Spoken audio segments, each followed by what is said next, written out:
여러분 이 노래 여러분 전부 다 알고 계시죠? 첫 소절이 즐거운 곳에서는 날 오라 하여도, 제가 잘 못 불러서 모르신 것 같은데, 아무튼 이런 노래가 있습니다. 하워드 페인이 1823년에 만든 Home Sweet Home이라는 그런 노래입니다. 이 노래는 미국 남북전쟁 당시에 남군이든 북군이든 너무나 좋아했던 노래라고 합니다. 너무나 좋아했고, 그러나 이 노래를 부르면 고향 생각이 나서 한때 금지곡이 되었다라는 이야기도 전해집니다. 링컨 대통령을 비롯한 많은 사람들의 사랑을 받았던 이 노래인데요, 전체 가사의 내용이 이것입니다. 즐겁고 화려한 곳을 우리가 다녀보아도 아무리 초라할지언정 집과 같은 곳은 없어라. 하늘로부터의 아름다움이 우리를 경건하게 해주는 그곳, 세상 어디를 찾아봐도 다른 곳에서는 만날 수 없어라. 집 떠난 유랑, 빛나고 눈부셔도 헛된 것, 오 나의 나지막한 초가집을 다시 나에게 주오. 새들이 나의 부름에 답하여 아름답게 노래하는 그 무엇보다도 소중한 그것들과 마음의 평화를 나에게 주오. 나의 집, 스윗 홈, 집만한 곳은 어디에도 없어라. 집만한 곳은 어디에도 없어라. 공감이 되십니까? 나의 즐거운 집. 이 본문에서, 이 가사에서 노래하는 이 가정의 행복, 여러분 가정의 행복의 그 본질은 무엇으로 이루어져 있을까요? 지난 명절 기간 우리 가족들 또 친인척들을 다 만나셨겠지만, 우리는 인생을 살면서 이 가정의 행복이 돈에서 오는 것도 아니고 또 명예나 권력에서 오는 것도 아님을 우리는 절감하고 있습니다. 바로 가정의 행복, 이 극한 기쁨을 누리는 가족이 오늘 보면 34절에 등장을 하는데요, 그와 온 집안이 하나님을 믿음으로 크게 기뻐했다라고 말하고 있습니다. 이 크게 기뻐하다라는 이 문구는 더할 나위 없이 행복하다라는 그런 뜻인데요, 지금은 한 가족이 크게 기뻐하는 그런 곳으로 묘사되고 있습니다. 왜 그런 거 보니 그 바로 앞에 보시면 하나님을 믿었기 때문이다 라고 말하고 있어요. 하나님을 믿었기 때문에. 즉, 그리고 한 사람만 믿은 것이 아니라 그와 또 누가 믿었습니까? 온 집안이 하나님을 믿었기에 그 가족이 크게 기뻐했다라고 말하고 있습니다. 결국 여러분, 성경은 이 가족 행복의 본질에 무엇이 있냐면 바로 가족 구원이 있음을 말하고 있습니다. 다시요, 가족 행복의 본질에 무엇이 있다고요? 바로 가족 구원이 있다는 것을 말하고 있습니다. 여러분, 가족들이 단 한 명도 남김없이 다 함께 예배하는 것, 그리고 함께 찬양하는 것, 여러분 이보다 더 큰 감격이 어디에 있겠습니까? 또 때로는 시련이 있다 할지라도 가족끼리 함께 자기 기도 제목 털어놓고 함께 말씀 나누며 서로 기도하는 가족, 여러분 그것보다 더한 버팀목도 어디 있겠습니까? 성경을 보면 이런 가족 구원의 감격을 경험한 몇 가정들이 나옵니다. 우리 지난 금요일 날 심야기도회 때 잠깐 보았던 고넬료 가정이 있고요, 오늘 본문에 보게 되면 우리 방금 읽은 이 가족은 빌립보라는 도시에 사는 간순의 가족 이름입니다. 간수 가족. 이름은 등장하지 않는데요, 한 간수 가족. 당시 로마에서는 퇴역한 군인들이 주로 간수로 일했다고 합니다. 바로 그는 로마 제국의 공무원이라고 할 수가 있는데요, 근데 이 가족은 늦은 밤에 바울과 실라를 초대했고 음식을 차려 주었으며, 또 그들은 주 예수 그리스도를 함께 영접했고 세례를 받았고, 늦은 밤 기쁨의 소리가 이 집안에 가득했습니다. 왜요? 가족 구원의 밤을 경험했기 때문입니다. 우리가 이제 명절을 다 이제 끝나고 있지만, 여러분 이번 몇몇 분들은 가족끼리 함께 모여 예배드리는 행복을 누렸겠지만, 그러나 몇몇 성도들은 가족끼리 여전히 예배드리지 못한 분들도 있을 것이고요, 또 어떤 몇몇 성도들은 어쩔 수 없이 가족의 화목을 위하여 제사상을 차린 분들도 있을 것입니다. 또한 가족끼리 함께 모였지만 행복보다는 불화나 혹은 상처받음, 그리고 깨어짐을 경험한 분들도 있을 것입니다. 여러분, 그럼에도 불구하고 우리는 여전히 가족이 함께 모여 예배드린 그날, 그날, 여러분 그날을 여전히 소망하며 상상하고 계십니까? 여러분 과연 우리 주 예수 그리스도께서는 어떻게 이런 가족 구원의 날을 이루어 주시고야 말까요? 오늘 본문을 묵상해 보면요, 이 한 간수 가족의 경험한 이 구원, 이 구원에 멀리서 먼 배경이 하나 있었고 또 가까운 이유들이 있었습니다. 몇 가지를 함께 나누어서 묵상하길 원합니다. 첫 번째로, 주 예수님은 가족 구원을 어떻게 이루어 주실까요? 라는 질문 앞에 우리는 본문을 사도행전 16장 전체로 묵상하게 되면 이 단어 하나를 얻게 됩니다. 좌절된 계획이라는 키워드를 하나 얻게 돼요. 좌절된 계획. 왜 이것이 나왔는지 한번 설명을 들어보십시오. 빌립보는 지금으로 말하면 그리스에 있는 한 도시입니다. 그리스에 있는 한 도시, 유럽이죠. 그런데 이 불과 며칠 전까지 이 간수가 바울을 통해서 복음을 들었지만 불과 며칠 전까지 바울 일행은 터키에 있었습니다. 터키, 아시아죠. 아시아, 터키. 바울은 터키에서 열심히 사역을 하고 있었죠. 그리고 바울은 터키의 교회들을 돌아보려는 계획을 가지고 있었습니다. 그러나 그의 사람의 계획은 좌절을 겪었죠. 사도행전 16장 6절과 7절을 보시면 성령이 아시아에서 말씀을 전하지 못하게 하시거늘 그들이 부르기아와 갈라디아 땅으로 다녀가 무시 앞에 이르러 비두냐로 가고자 애쓰되 예수의 영이 허락하지 아니하심을 경험합니다. 여러분 지도를 잠시 보시면요, 우리나라 충청도, 경사도, 전라도 있는 것처럼 터키에도요, 아시아, 그러니까 아시아는 전체 대륙을 뜻하는 것이 아니라 터키에는 작은 지역 이름입니다. 그 당시에는요, 이 바울은 부르기아, 아시아, 갈라디아, 비두니아, 무시아 등 5개의 지방을 다 다녀보았지만 번번이 그의 계획은 다 무산이 되어버렸습니다. 결국 이 바울 일행은 터키의 서쪽 바다 끝 드로아, 지금 말하면 트로이죠. 트로이 목마의 신화가 있는 그 도시 트로이까지 내몰려 버렸습니다. 이 지도를 보게 되면 이 부르기아부터 이 드로아까지 굉장히 많은 거리입니다. 아마 사람의 걸음으로 걷는다면 몇 개월이 소요가 됐겠지요. 바울은 그 몇 개월 동안 자신의 계획, 그 팀의 계획은 번번이 무산되고 좌절을 겪었던 것입니다. 더 이상 아무것도 할 수가 없는 그 드로아에서 그는 꿈을 꾸죠. 구절을 보시면 밤에 환상이 바울에게 보이니 마게도냐 사람 하나가 서서, 여기서 말한 마게도냐란 지금도 그리스 위에 보면 마게도냐란 작은 나라가 있는데요, 바로 그 지방이 있지요. 마게도냐 사람, 즉 유럽 사람 하나가 서서 바울에게 청하여 이르되 마게도냐로 건너와서 우리를 도와달라고 외칩니다. 바울은 즉각 아침에 팀 회의를 소집했죠. 그리고 10절에 보시면 바울이 그 환상을 보았을 때 우리가 곧 유럽으로 떠나기를 힘쓰니, 마게도냐로 떠나기를 힘쓰니 이는 하나님이 바로 저 유럽 사람들에게, 저 사람들에게 복음을 전하라고 우리를 부르신 줄로 결론을 내렸습니다. 바울 때문에 곧바로 에게의 바다를 건너 유럽으로 첫 발걸음을 내딛습니다.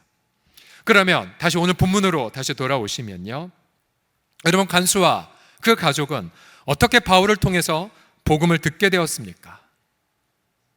바로 바울 그 사람의 계획이 좌절되어 버렸기 때문이었죠. 바울의 그 터키 계획이 좌절되었고, 그러나 바울은 그 속에서 자신이 반드시 만나야 될 한 영혼이 있음을 환상을 통해 깨달았습니다. 바울은 그 좌절이, 인생의 계획의 좌절이 자기 잘못으로 인한 것이라는 걸 알았어요.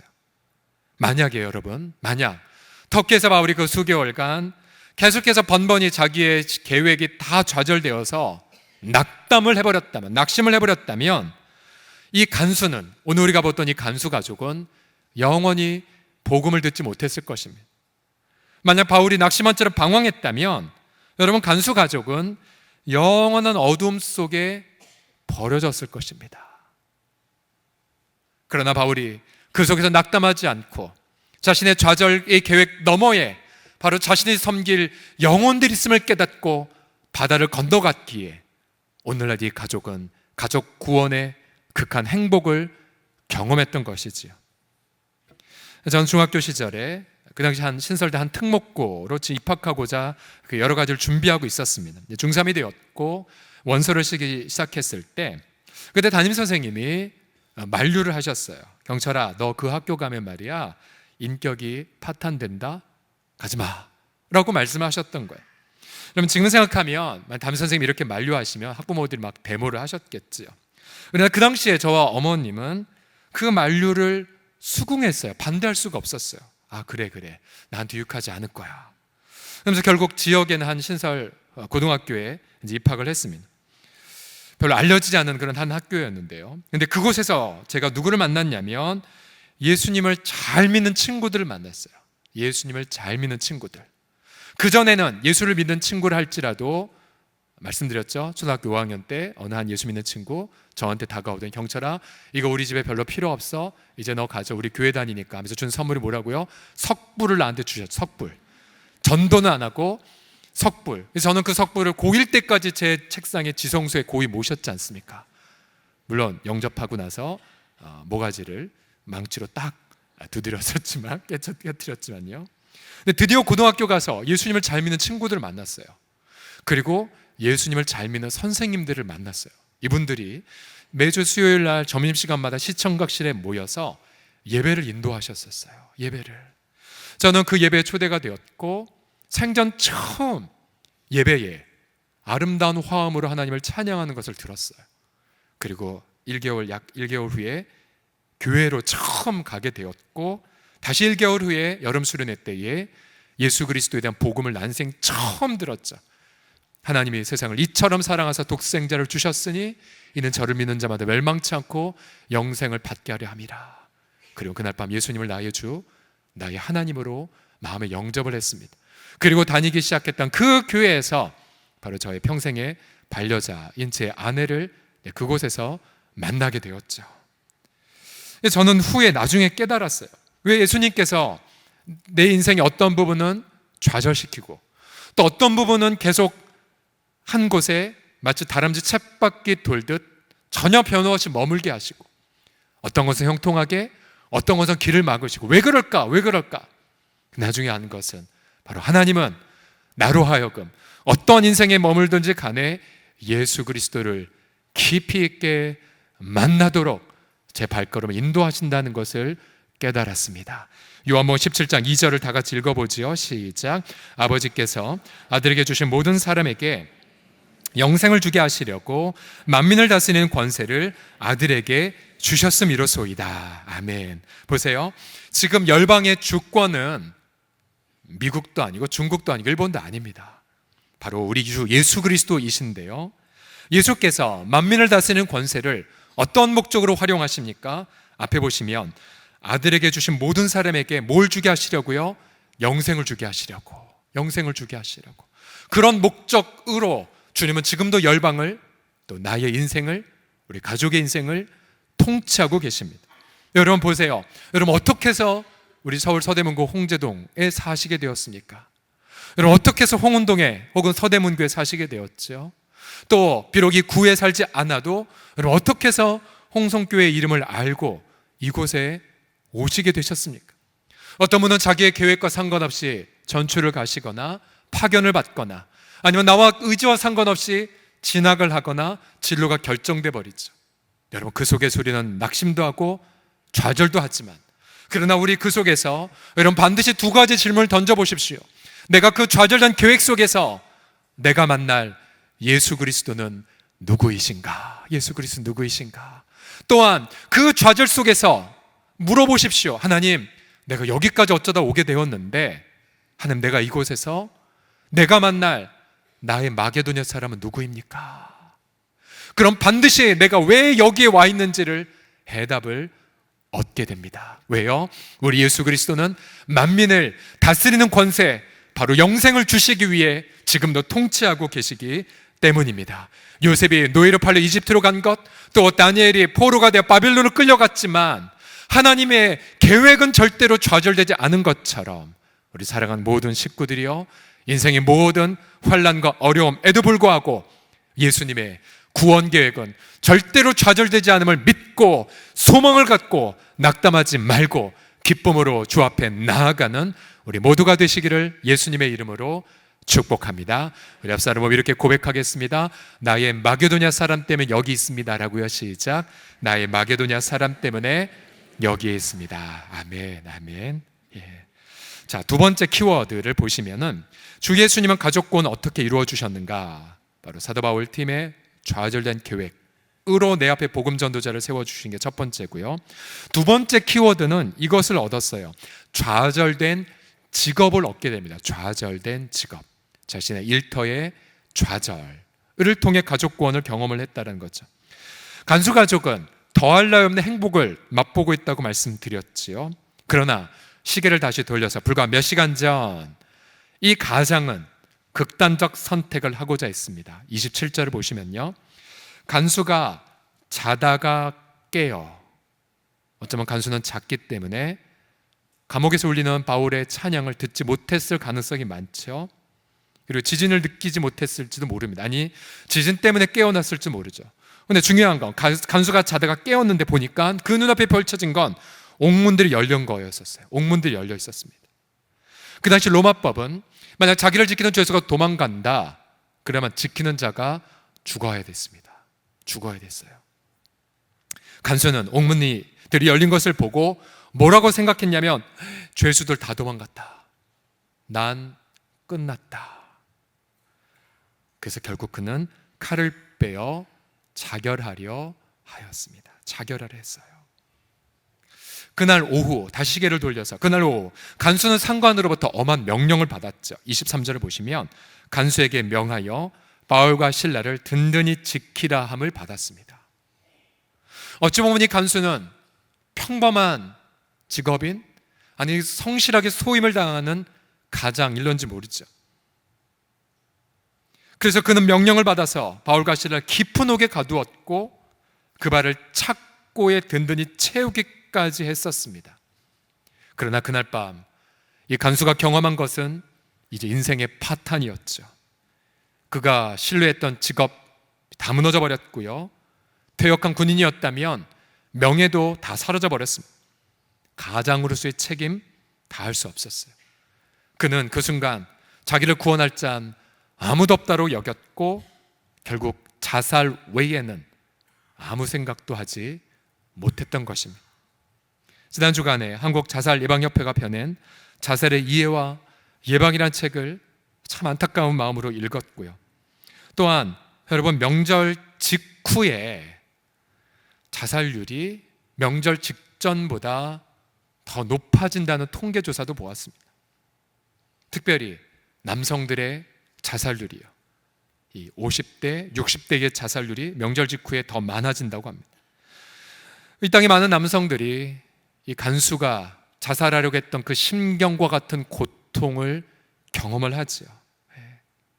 과거에 저희 아버님도 대기업에 다니셨을 때에 언제 좌절을 처음 겪으신 게 제 어린 마음에 느껴졌냐면, 승진해서 좌절되었을 때, 자기보다 늦게 들어온 후배가 학력 등의 이유로 먼저 승진되자 굉장히 많이 좌절을 겪으신 게 그때 제 초등학생이었는데 느낄 정도였었습니다. 그리고 퇴직 이후에 사업을 하셨지만 사업에 한 번은 사기를 당했고 또 연이어 실패를 겪으면서 참 많은 고통 속에 술이 아니면은, 그 당시 믿기 전이셨기 때문에 술이 아니면은 그냥 살 수 없는 그런 고통을 안타깝게 옆에서 보았었습니다.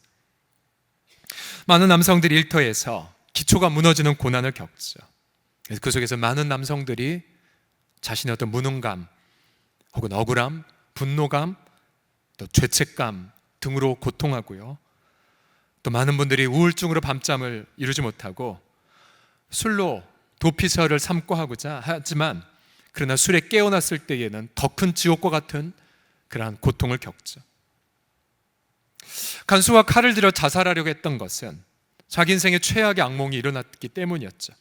그런데 간수가 칼을 들어 자결하는 순간 다급한 목소리가 자신의 귓가를 때립니다. 28절을 보시면 바울이 크게 소리질러 이르되 네 몸을 상하지 말라, 우리가 다 여기 있노라 하니. 간수가 생각한 최악의 악몽은 실제로 이루어지지 않았었어요. 옥문들은 열렸지만 죄수들은 그대로 있었고요, 아마 죄수들도 지진이 일어나고 그러면서 두려워 벌벌 떨고 있었겠지요. 간수가 생각한 최악은 일어나지 않았습니다. 그 순간 간수는 29절 30절에 보시면 등불을 달라고 하며 뛰어들어가 무서워 떨며 바울과 실라 앞에 엎드리죠. 그리고 그들을 데리고 나가 이르되 선생님들, 제가 어떻게 해야 살 수 있죠? 어떻게 해야 구원을 받겠습니까? 라고 요청합니다. 모든 게 다 무너져 버렸던 거죠. 그 순간 그의 귓가에 기쁜 소식이 들려옵니다. 31절을 다 같이 읽어보겠습니다. 31절 시작. 이르되 주 예수를 믿으라. 그리하면 너와 내 집이 구원을 받으리라. 여러분, 우리는 이 구절을 많이 들었기 때문에 별로 감흥이 없을지 모르겠어요. 그러나 이 간수 입장에서 이 구절을 들으면 너무 놀라운 구절이에요. 가장 먼저 그의 귓가에 때린 구절은 주라는 단어예요. 주. 그동안 이 간수의 주는 당장 직장의 상사들, 그날 오후에 엄명을 내렸던 상관들, 또 더 나아가 로마 제국의 황제, 그 당시에 로마 제국 황제가 주요 하나님이라고 숭배를 강요했던 사회였죠. 또한 작게는 사도행 16장을 거슬러 가보면 점치는 여종의 주인들도 나옵니다. 돈이 혈안이 되어 여성을 학대했던 주인들. 그런데 그 어떠한 주도 이 자살하려는 간수를 구원할 자는 아무도 없었습니다. 그리고 모든 게 무너졌을 때에 인생의 해답을 주인도 아무도 없었죠. 이 간수는 주? 누가 내 아이의 주가 될 수 있냔 말인가라 했을 때 그 다음 말을 들었죠. 예수라는 이름 뜻이 무엇입니까? 자기 백성을 저들의 죄에서 어떻게 해요? 구원할 자죠. 구원할 자. 예수님은 그것 때문에 이 땅에 오셨고, 예수님은 그 목적을 위해 십자가에 못 박혀 죽으셨고, 그러나 죽음이 그를 삼키지 못하여 사흘 만에 그는 다시 부활하지 않았습니까? 바로 그 주 예수의 이름을 증거할 때에 간수는 그 앞에서 해답을 얻었죠. 그리고 확신을 얻었죠. 그리고 그와 그 온 가족이 예수 그리스도를 주님과 구주로 영접하게 되었습니다. 간수는 그날 오후 분명히 이들을 든든히 지키라는 엄명을 받았지만 이제 더 이상 그들의 엄명이 마음에 와닿지 않았습니다. 오히려 바울과 실라를 데리고 나가서 자기 집으로 초대해서 그 맞은 자리를 씻어주고 음식을 차렸고요. 온 가족이 함께 즐거워했습니다. 여러분, 왜 간수가 자신의 직업에 좌절을 겪었습니까? 그것은 그가 믿었던 체계가 와르르 무너졌기 때문이었죠. 그러나 그 무너짐은 실제로 그가 꿈꿨던, 생각했던 최악의 악몽은 실제 이루어지지 않았었어요. 여러분, 많은 분들이 힘들어하는 이유가 뭐냐면 두려워하는데, 염려하는데 아직 이루어지지 않았잖아요. 그러나 많은 이들이 그 염려의 내용이 실제로 이루어졌다 여기며 좌절한 것 때문이 아닙니까? 그런데 간수는 분명히 말을 들었죠. 네 몸 해하지 마. 우리 그대로 여기 있어.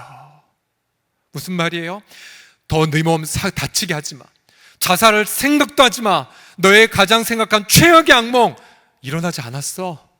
그대로 있는 거야. 우리 여기 그대로 있어.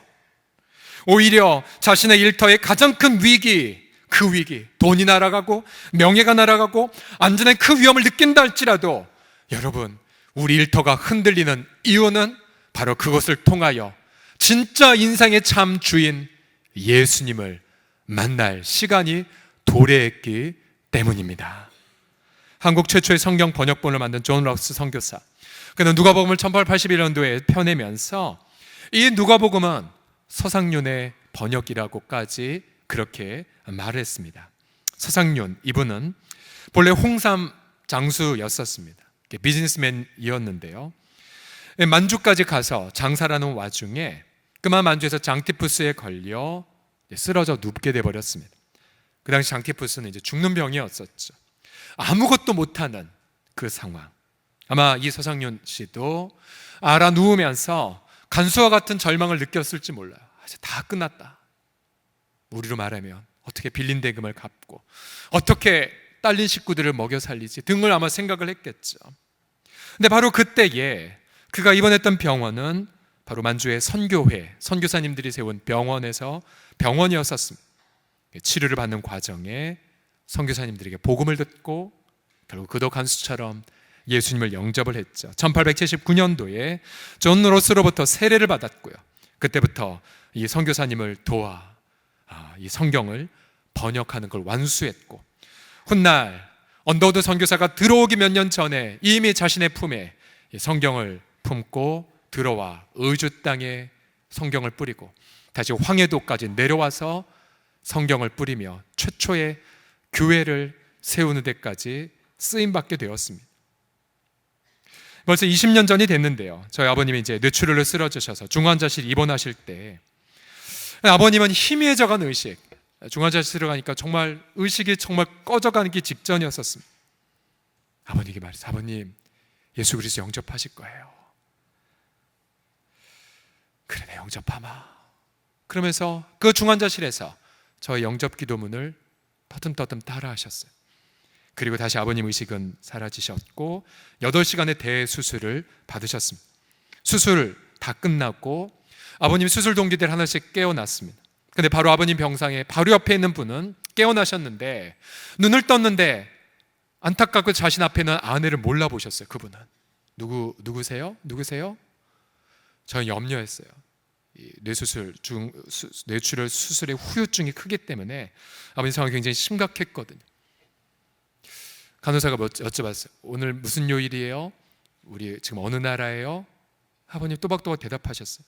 네, 제 차례가 왔어요. 아버님, 제가 제일 먼저 뭘 질문했겠습니까? 아버님, 예수님 영접한 것 좀 기억나세요? 기억나세요? 그때 아버님 말씀하셨어요. 기억나. 예수님 어디 계세요? 내 마음에 있어. 훗날 아버님이 퇴원하고 이제 가정에서 이제 제사를 다 내려놓고 첫 가정 예배를 다 드렸을 때에, 가족 식구들 다 모여 예배를 드렸을 때, 그때 어머님은 한없이 기뻐서 눈물을 흘리시고 감격해서 눈물을 흘리셨었어요. 그때의 첫 가정 예배를 지금도 잊을 수가 없습니다. 시편 46편에서 우리 주님은 무엇을 외치고 계십니까? 하나님은 우리의 피난처시요 힘이시니 환난 중에 만날 큰 도움이시라. 그러므로 땅이 변하든지 산이 흔들려 바다 가운데에 빠지든지 바닷물이 솟아나고 뛰놀든지 그것이 넘침으로 산이 흔들릴지라도. 인생 최악의 상황이죠. 그렇죠? 산이 흔들리고 바다가 흉흉하고. 그러나 이 결론이 무엇입니까? 다 같이 외칩시다. 우리는 두려워하지 아니하리로다. 시작. 우리는 두려워하지 다시 한번요. 시작. 우리는 두려워하지 다시 한번요. 시작. 우리는 두려워하지 아니하리로다. 믿으십니까? 모든 것이 흔들려도 우리 주님은 흔들리지 않으십니다. 주님은 죽음을 이기셨고 부활하셨고 지금도 우리를 위하여 기도하고 계시기 때문입니다. 우리 일터를 붙잡고 우리 사업장을 붙잡고 우리 위기의 가장들을 붙잡고 마침내 우리 가족에게 구원의 기쁜 소식을 경험하게 하실 우리 주님, 그 주의 이름 앞에 담대히 나아가 찬양하신 우리 모두가 되기를 그리스도의 이름으로 축복합니다. 마지막 주 예수님은 가족 구원 어떻게 이루어 주시냐면 좌절된 밤의 찬양과 기도를 통해서입니다. 좌절된 밤의 찬양과 기도. 이제 바울과 실라로 카메라를 돌려보죠. 여러분, 그들이 감옥에 갇힌 이유가 무엇이었습니까? 방금 전 한 여종에게서 점치는 귀신을 내쫓았기 때문입니다. 귀신을 내쫓았기 때문이었어요. 당시 여종의 주인들은 이 여종으로 인하여 막대한 돈을 번 것 같습니다. 근데 더 이상 자신의 여종이 이제 점을 칠 수 없게 되자 돈을 벌 수가 없었죠. 돈 때문에 주인들은 분개했고 바울과 실라에게는 그러나 엉뚱한 죄목을 물어서 로마 풍습에 맞지 않는 제도를 선포했다는 엉뚱한 제목으로 감옥에 넣어버렸습니다. 바울과 실라는 매를 많이 맞았습니다. 피투성이가 돼버렸죠. 그러나 바울과 실라가 그 감옥에서 한 행위는 무엇입니까? 25절 다 같이 읽겠습니다. 시작. 한밤중에 바울과 실라가 기도하고 하나님을 찬송하며 죄수들이 듣더라. 이에 갑자기 큰 지진이 나서 옥토가 움직이고 문이 곧다 열리며 모든 사람이 메인 것이 다 벗어진지라. 아멘. 원문을 보게 되면 주동사가 찬양하다입니다. 찬양하다. 기도하면서 찬양을 드렸고요. 또한 진행형이었어요. 한 번만 찬양한 것이 아니라 찬양하고 또 찬양하고 기도하고 또 찬양을 드렸습니다. 왜 찬양을 했을까요? 사도행전 5장 41절을 보면 당시 성도들은 예수님 때문에 핍박을 받으면 뭐로 생각했냐면요, 보세요. 사도들은 그 이름을 위하여 능욕받는 일에 합당한 자로 여김받은 것을 어떻게 했어요? 기뻐했어요. 내가 아직 순교하지 못했지만 복음을 위해 나도 고생한 가치가 있는 사람이구나, 복음을 위해 고생할 만큼 가치 있는 자로 여김받았구나 때문에 기뻐했던 것입니다. 그들은 감옥에서 복음을 위해 피 흘려 수고했다는 감격, 그러면서 생명의 주님이 우리 죄를 위해 죽으셨다는 감격을 찬양했겠죠. 아마 노래는 잘 못 불렀을 거예요. 아프니까 노래 부르다가 맞은 자리 쑤셔서 아이고 했을 것이고, 또 노래하다 말고 정말 상처가 덧나서 애려서 그렇게 중단했을런지 모르지만, 그러나 힘든 힘을 다해 찬양하고 또 찬양하고, 바울은 생각했을 거예요. 불과 몇 개월 전까지 그렇게 되는 일 하나도 없었는데 이 낯선 유럽 땅에 와서 복음을 전하고, 방금 전에 루디아라는 사업가에게 복음을 전해 영접하고 빌립보 교회 첫 멤버가 되었고, 점치는 여종을 자유케 하고 여기까지 왔구나. 벅찬 기대감, 설레임으로 그들은 노래했을 것입니다. 이 구약 성경을 보게 되면 하나님의 임재가 일어나면 몇 가지 현상이 있습니다. 지진이 있고요, 그리고 터에 땅의 기초가 흔들리는 현상이 있죠. 근데 보세요, 이 감옥 안에 지진이 나고 감옥의 옥의 터가 흔들렸다는 것, 무엇을 뜻합니까? 바로 그 감옥 안에 하나님이 임재하셨다는 뜻이지요. 바로 감옥 안에 그 찬양 속에 하나님의 영광이 임재했다는 뜻이지요. 바로 사도들은 옥문에 갇혔고 착고에 매였지만, 그러나 하나님의 임재는 감옥에 제한되지 않았습니다. 하나님의 임재는 좌절에 매이지 않았었죠. 바로 그 현장 속에 하나님의 탁월한 임재가 임하게 되었고, 그 결과 죄의 쇠사슬이 풀려난 것을 믿으시기 바랍니다. 여러분, 그러고 보면 우리 한 가족의 구원받기 이전에 어느 누군가의 한 맺힌 찬양과 기도가 있었어요. 한 맺힌 기도와 찬양. 여러분, 우리 예배당도 마찬가지죠. 원로 목사님 시절 예배당이 세워지기 전 우리 성도들 대부분은 서민들이 많고, 또 교회에 쌓여진 예산도 적었고, 그러다가 건축위원회가 형성되면서 제가 많이 들었어요. 제일 먼저 했던 게 뭐냐면 기도였다고요. 예배하고 기도하고 또 예배하고 또 기도하고 또 기도하고 예배하고, 다른 것 안 하고 또 기도하고 또 예배하고. 그런 앞선 세대의 눈물의 기도와 찬양 덕택에 우리가 이런 아름다운 예배당에서 마음껏 하나님을 찬양하고 마음껏 우리 자녀들을 양육하는 것 아니겠습니까? 이런 지난 금요일 밤에 추석 명절 당일이었잖아요. 당일 많은 교회들은 그냥 다 쉬는, 저희 양가 부모님네 물어보니까 부모님 속한 교회도 그냥 그날은 다 쉬는 날이었다고 하더라고요.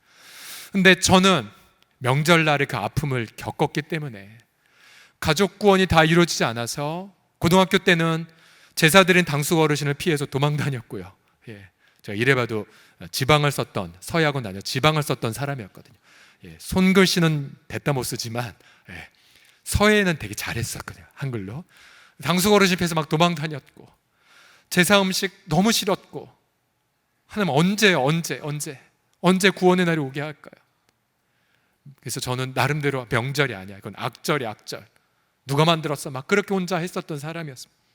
그래서 그런 심경을 겪어서 심야 기도를 했죠. 글로리아홀에서 다 다른 분들은 다 휴가 보내고 했는데, 몇 명이 온 줄 아십니까? 그날 밤에 제가 세보진 않았지만 약 50명가량 오신 것 같아요. 50명이. 눈이 오나 비가 오나 늘 기도의 자리 지키시는 분들, 또 자녀들을 위한 눈물의 기도 제목 있는 분들, 또 실제로 마음이 아픈 분들 함께 모여서 함께 기도했죠. 믿지 않는 가족을 위해서, 소외된 이웃들을 위해, 또 명절이지만 병상에 계신 분들을 위해 우리 성도들이 얼마나 늦게까지 기도하며 찬미했는지 모릅니다. 그래요, 저희가 지금 이 시간 가족 구원의 열매를 경험했거나, 또 지금 우리가 은혜를 누린 것은 어느 날 누군가 그 밤에 낙담하지 않고 기도와 찬미를 드렸던 그 결과이죠. 혹시 오늘도 이 가운데에 환난의 밤을 통과하셨다 할지라도 여러분, 그곳에서 바울과 실라처럼 하나님을 높이 찬미하게 될 때에 여러분의 찬미를 통해 하나님의 영광의 임재가 그 가장 어두운 밤을 놀랍게 밝히게 하실 줄을 믿습니다. 감옥에서도 찬양을 드렸던 바울과 실라를 묵상할 때 한 분이 생각이 났습니다.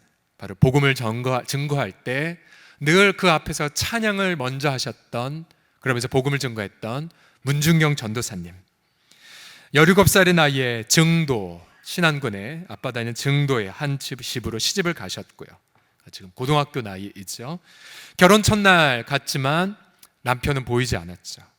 왜냐하면 남편은 이미 딴 여자와 살고 있었기 때문이었죠. 첫날부터 버림받은 여자. 그리고 그녀는 남편 없는 시집살이를 무려 20년간 감당했습니다. 남편 없는 시집살이를. 그러나 시아버님은 그녀를 아껴서 한글도 가르쳐주고 사랑했지만 시아버님이 돌아가시 더 이상 시댁에 있을 이유가 없었죠. 결국 무트로 건너갔습니다. 그리고 근근히 연명하는 그때에 누군가로부터 복음을 전달받았죠. 복음을. 아마 그녀는 그때까지 자신의 인생의 주인은 자기를 버린 남편, 아니면 한마는 여성의 기구한 운명, 아마 그렇게 좌조했을지 모릅니다. 그러나 그녀도 역시 진짜 인생의 주인은 예수님이라는 복음을 들었을 것입니다. 그럼 나이 41살에 신학교에 입학을 했고, 신학교 입학하면서 자신의 아픔의 땅에 가서 교회를 개척하기 시작했습니다. 이 증도에서 가장 먼저 예수님을 영접한 분, 이 문중경 전도사님을 통해 영접한 분이 누구냐면 큰 시숙 정영범 씨였습니다. 큰 시숙. 늘 이 정영범 씨는 자기 동생 잘못을 늘 미안했다고 합니다. 재수 씨한테. 그래서 이렇게 말했다고요. 재수 씨처럼 착한 사람 믿는 종교라면 나도 믿어야지요. 그리고 자기의 가족 몽땅 데리고 교회 출석하기 시작했다고 합니다. 그리고 자신의 텃밭을 교회 부지로 드렸고, 그 부지에 증동리 교회가 설립이 되었죠. 그리고 증동리 교회를 통해 문중경 전사님은 증도 땅, 그리고 신안군의 수많은 섬들, 1년이면 고무신 9켤레가 다르면서까지 복음을 증거하며 이 신안군 앞바다를 천국의 섬들로 변혁시키는 데에 쓰임 받았습니다. 이 전도사님 앞서 노래를 부르며 복음을 증거했다고 말씀을 드렸는데요, 허사가 혹은 희망가, 또 다양한 찬송가를 부르며 복음을 증거하셨습니다. 허사가의 가사 일부를 소개해드립니다. 세상 만사 살피니 참 헛되구나. 부귀공명 장수는 무엇하리요. 고대광실 높은 집 문전옥답도 우리 한번 죽으면 일장의 춘몽. 땀 흘리고 애를 써 모아놓은 재물 안고 가나 지고 가나 헛수고로다. 빈손으로 왔으니 또한 이같이 빈손 들고 갈 것이 명백치 않나. 우리 희망 무언가 뜬 세상 영화 분토같이 버리고 주님을 따라가 천국 낙원 영광 중 평화의 생애 영원 무궁하도록 누리리로다. 좌절의 밤을 보내고 계십니까? 우리 주 예수 그리스도로 말미암아 그 밤은 찬송의 밤으로 바뀌어질 것입니다. 그 찬송의 밤을 통해 마침내 가족구원의 열매가 맺혀져 우리가 그토록 목놓아 사모하는 가족의 행복을, 천국과 같은 우리 가족을 마침내 응답으로 받게 될 것을 믿고 하나님을 찬양합니다. 기도하겠습니다.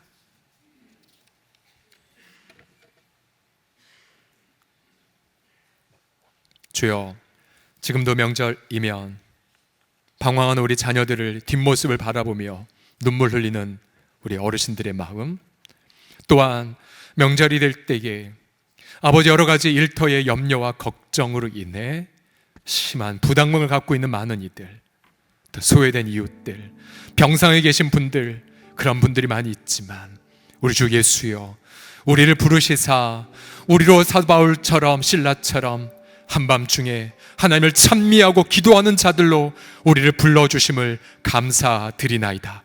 주님, 인간의 계획 좌절될 때에 그러나 주님 구원의 계획은 절대로 좌절되지 아니함을 바라보며 하나님 임재 앞에 나아가 하나님의 은혜를 목놓아 찬미하는 우리 모두가 되게 하여 주시옵소서.